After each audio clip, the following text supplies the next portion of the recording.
naman tayo sa mais portion. Ayan. Mais naman. So, ayan, mais tayo. Ayan.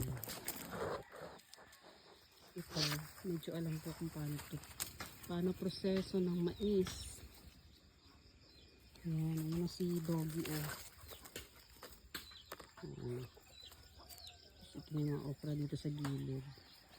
So, ito ay mais na puti.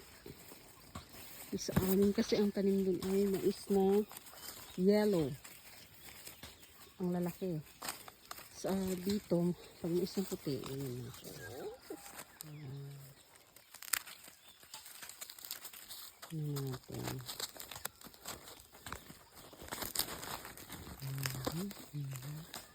Ayan siya. Uy! Ano pala to?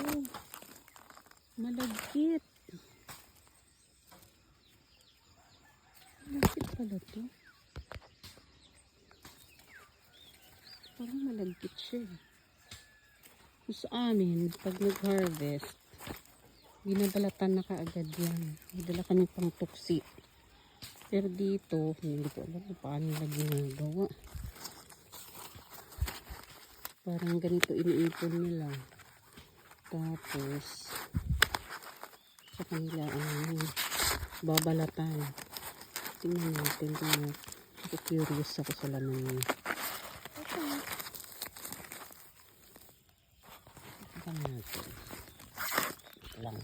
Narapan na sila kung ahawak na ano.